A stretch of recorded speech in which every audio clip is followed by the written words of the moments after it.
Starving lion approaches young girl. What happened next changed everything. The village of Kalingo rested at the edge of the vast African savanna, its humble huts blending seamlessly into the golden landscape. Life in the village followed a rhythm dictated by the sun, the rains, and the wildlife that roamed just beyond its borders.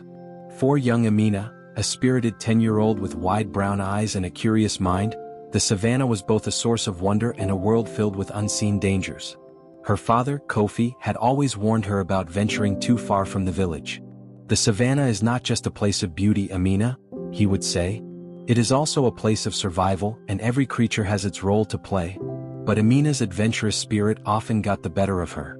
She loved wandering through the tall grasses, her bare feet brushing against the soft earth, collecting wildflowers and listening to the distant calls of birds. It was her sanctuary, a place where her imagination could run free. One afternoon, as the sun blazed high in the sky, Amina ventured farther than she ever had before. Armed with a small woven basket, she skipped through the savanna, humming a tune her mother often sang while working in their hut. The air was warm, carrying the scent of wildflowers and the distant hum of insects. She was crouched by a patch of bright yellow flowers when she first heard it, a soft rustling in the grass behind her. She froze, her heart pounding. Slowly she turned her head, her eyes scanning the tall grasses.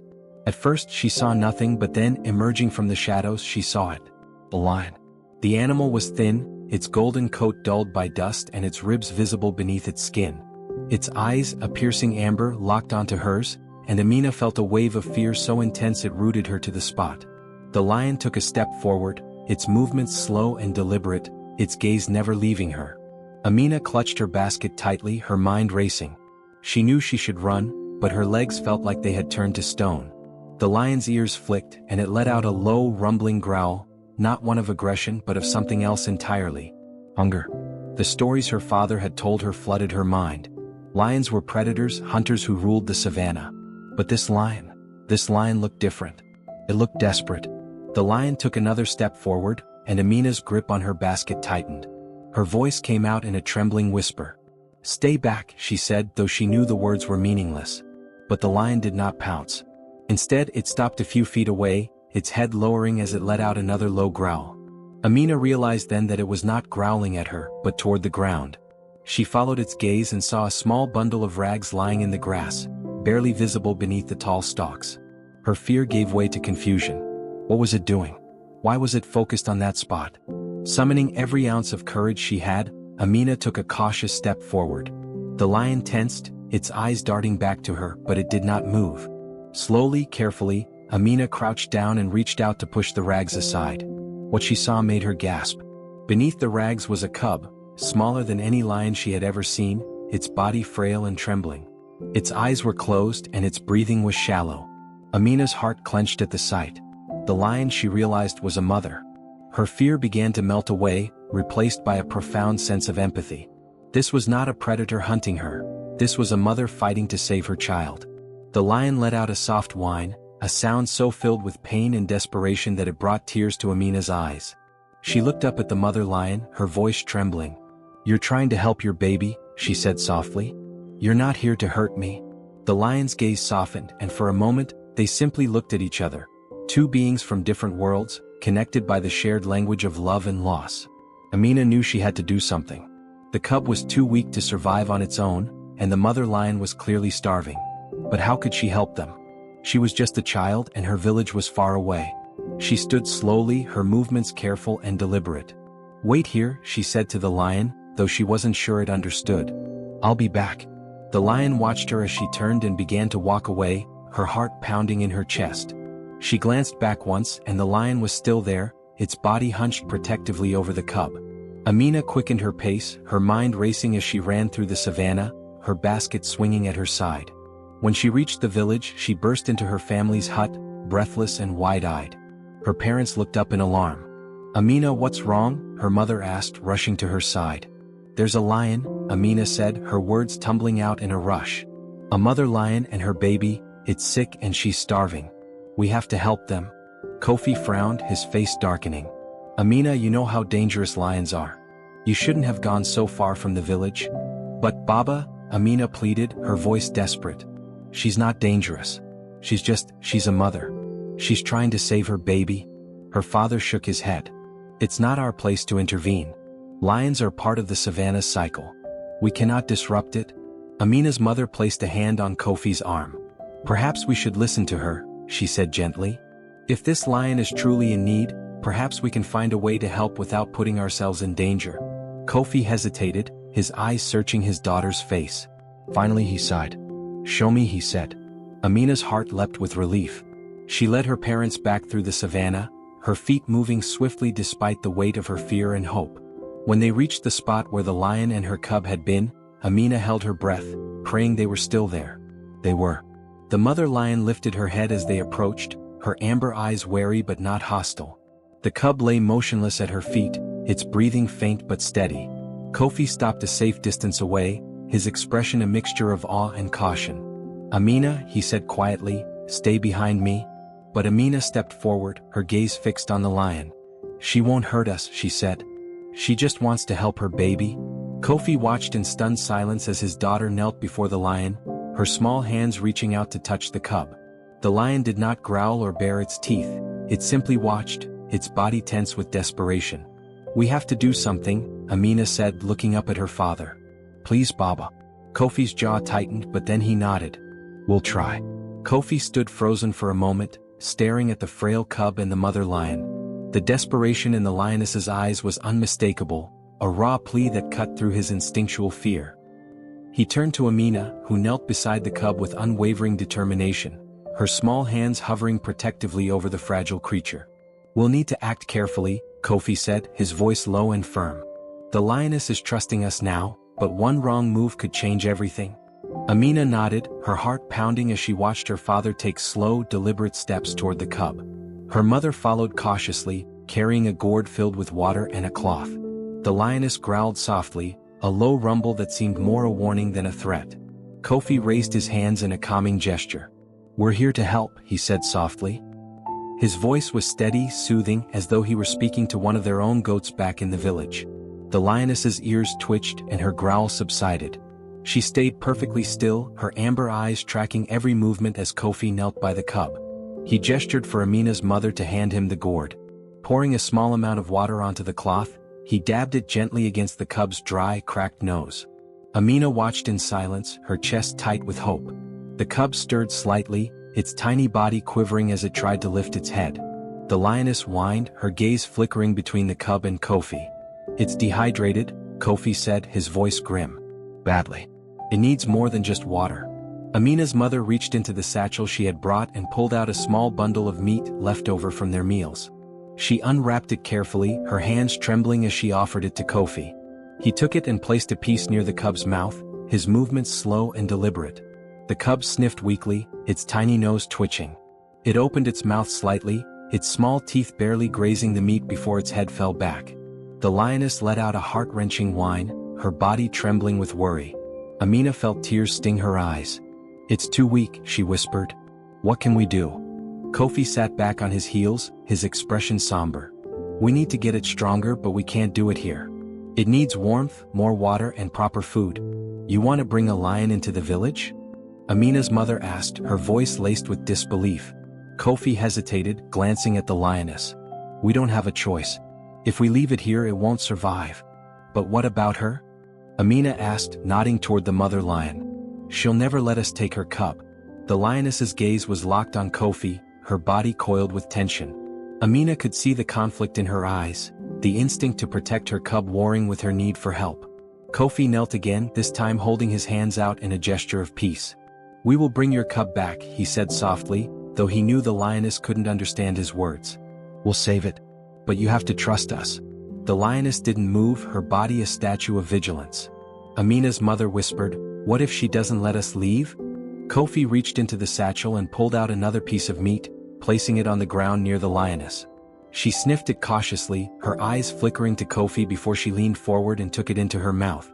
It wasn't much, but it was a sign, a fragile thread of trust. She knows, Amina said quietly. She knows we're trying to help.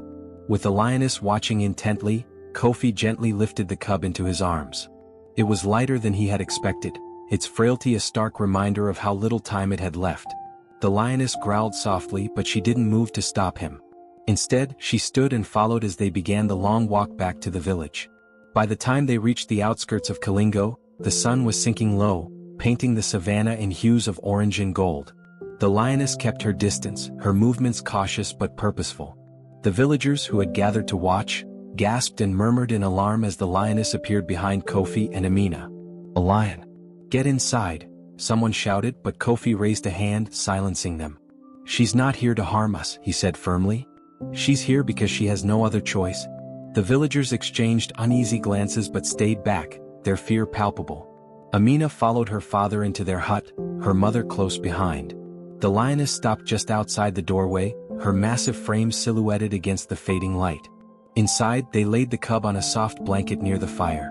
Kofi and Amina's mother worked quickly, feeding the cub small amounts of water and meat while Amina sat nearby, watching anxiously. The cub stirred more this time, its tiny body shivering as it weakly nibbled at the food. The lioness let out a soft growl from the doorway, her head poking inside. Amina got up and approached her slowly, her small hands held out in a gesture of reassurance. "We're helping him," she said. "He's going to be okay." The lioness looked at her, and for a moment, Amina thought she saw something like gratitude in the animal's eyes. Over the next several days, the cub began to show signs of improvement. It gained strength with each passing hour, its tiny body growing more animated as it drank water and ate the food they provided.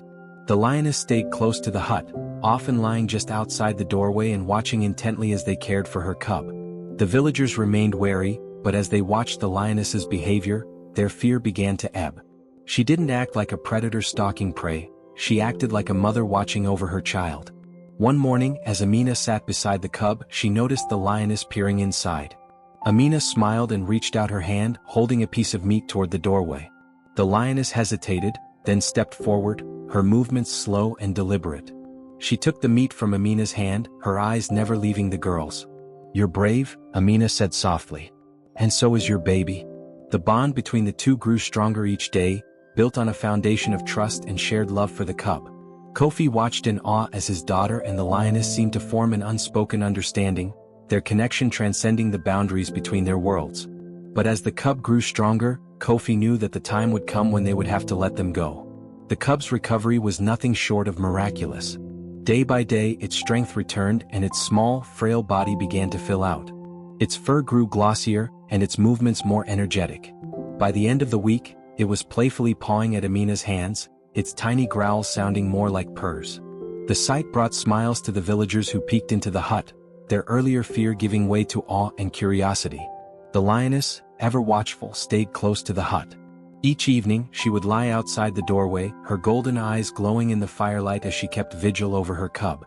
Amina often sat with her, talking softly as if the lioness could understand every word. The bond between them had grown into something unshakable, a connection forged through trust and love. But as the cub thrived, Kofi grew increasingly restless. He knew they couldn't keep the lions in the village forever. It wasn't their home. The savannah was where they belonged. One evening, as the sun dipped below the horizon, Kofi sat with Amina by the fire. The cub was curled up in her lap, its tiny body rising and falling with each breath. The lioness lay a few feet away, her gaze fixed on her cub with a look of quiet contentment. "Amina," Kofi began, his voice heavy with emotion. "We've done everything we can for them. The cub is strong now, and the lioness is ready to return to the wild." Amina's face fell. She tightened her hold on the cub, her eyes brimming with tears. "But, Baba, what if they're not safe out there? What if they need us?" Kofi placed a hand on her shoulder. "We've given them a second chance, but the savannah is their home. They don't belong here in the village. We have to let them go." Amina looked at the lioness, who watched her intently. She knew her father was right, but the thought of saying goodbye to the lions felt unbearable. Over the past weeks, they had become a part of her world, and the idea of letting them go left a hollow ache in her chest. "Can we at least make sure they'll be safe?" she asked, her voice trembling. "Can we take them somewhere they'll be protected?" Kofi nodded. "We'll take them to the watering hole near the western edge of the savannah. It's far from the hunters' trails and there's plenty of food and water. It's the best place for them to start again." The next morning, as the first light of dawn touched the savannah, Amina and her parents prepared to escort the lions to their new home. The villagers gathered to watch, their faces a mixture of wonder and sadness. The cub, now strong enough to walk, trotted alongside Amina, its tiny tail swishing with excitement. The lioness followed closely, her gaze calm but alert. As they made their way across the savannah, Amina couldn't help but feel a sense of foreboding. The beauty of the landscape, with its golden grasses and distant acacia trees, was marred by the knowledge that the lions would soon be gone from her life. When they reached the watering hole, Kofi stopped and gestured toward the open space. "This is it," he said. "This is where they'll be safe." The lioness stepped forward, her powerful frame moving with quiet grace. She sniffed the air, her ears twitching as she surveyed the area. The cub followed her, bounding through the grass with newfound energy. Amina watched them, her heart aching with a mix of pride and sorrow. Kofi placed a hand on her shoulder. "You've done something incredible, Amina. You've saved them. And now they have a chance to live." Amina nodded, wiping a tear from her cheek. She stepped forward, crouching down to say goodbye to the cub. "Be brave," she whispered, stroking its soft fur. "And stay close to your mama." The cub let out a small growl, nuzzling against her hand. Amina smiled through her tears, her heart swelling with love for the tiny creature she had helped save. The lioness approached her, stopping just a few feet away. Amina looked into her eyes, and for a moment, it felt as if the world had fallen away. There was something profound in the lioness's gaze, a silent acknowledgement, a gratitude that transcended words. "Go on," Amina said softly. "Take care of each other." The lioness held her gaze for a moment longer before turning and walking toward the horizon. The cub followed, pausing once to look back at Amina before bounding after its mother. Amina watched them until they disappeared into the tall grasses, their golden forms blending with the savannah. As the sun climbed higher in the sky, Amina and her parents began the journey back to the village. The savannah felt different now, emptier somehow, but Amina carried with her the knowledge that she had made a difference. She had given the lions a chance to survive, and in doing so she had learned something about herself, that love and courage could bridge even the widest divides. The walk back to the village was quiet. Amina's heart felt heavy, but there was also a strange sense of peace within her. The sight of the cub bounding alongside its mother one last time stayed fresh in her mind, and though her chest ached, she knew it was the right thing to do. When they reached the village, the sun was high in the sky, casting a golden glow over the huts. The villagers gathered once more, their faces a mixture of curiosity and quiet respect. Amina's mother placed an arm around her shoulders, offering silent comfort as Kofi addressed the crowd. "Today we've done something extraordinary," Kofi said. "We've helped a mother and her cub return to the savannah. It was a reminder to us all that compassion is not weakness, it is strength. And sometimes the smallest among us can teach the greatest lessons." The villagers nodded, murmurs of agreement rippling through the crowd. Amina felt a flush of pride at her father's words. She had started this journey with fear and uncertainty, but now she saw the ripples of her actions spreading far beyond herself. Over the days that followed, life in Kalingo returned to its usual rhythm. But for Amina, everything felt different. Each time she walked through the savannah, she found herself searching the horizon, hoping for a glimpse of golden fur. She wondered if the lioness and her cub were thriving in their new home, if they had found safety and peace. One evening, as the sky turned shades of orange and purple, Amina climbed the hill just outside the village. She often came here to think, to let her mind wander as the stars began to appear. She sat beneath an acacia tree, her legs tucked beneath her, and gazed out at the vast expanse of the savannah. The wind carried the scent of wildflowers and grass, rustling gently through the trees. Amina closed her eyes, letting the sounds of the savannah wash over her. The chirp of crickets, the distant call of birds, and the faint hum of the breeze filled her ears. And then she heard it. A low, rumbling sound carried on the wind, a sound that made her heart leap. She opened her eyes and scanned the horizon, her breath catching as she spotted a familiar silhouette in the distance. The lioness stood atop a small rise, her golden coat glowing in the fading light. Beside her, the cub stood tall and strong, its playful movements a stark contrast to the frail creature Amina had first encountered. Tears filled Amina's eyes as she watched them. The lioness lifted her head, her amber eyes meeting Amina's from across the distance. For a moment they simply looked at each other, the connection between them as strong as ever. Amina placed a hand over her heart, a silent gesture of gratitude and farewell. The lioness seemed to understand. She let out a soft roar, a sound that echoed across the savannah, before turning and leading her cub into the tall grasses. Amina watched them disappear into the distance, her chest filled with a mixture of longing and pride. She sat there long after the sun had set, the stars spreading across the sky like a blanket of light. The savannah felt alive around her, its rhythms and whispers weaving together the threads of life and survival, love and loss. When she finally returned to the village, her heart was lighter. She knew she might never see the lions again, but their presence had left an indelible mark on her soul. They had taught her about courage, about the strength of love, and about the delicate balance of the world she called home. And as she drifted off to sleep that night, Amina dreamed of the savannah, of golden grasses swaying in the wind, of a lioness and her cub running free, and of a bond that would live forever in her heart.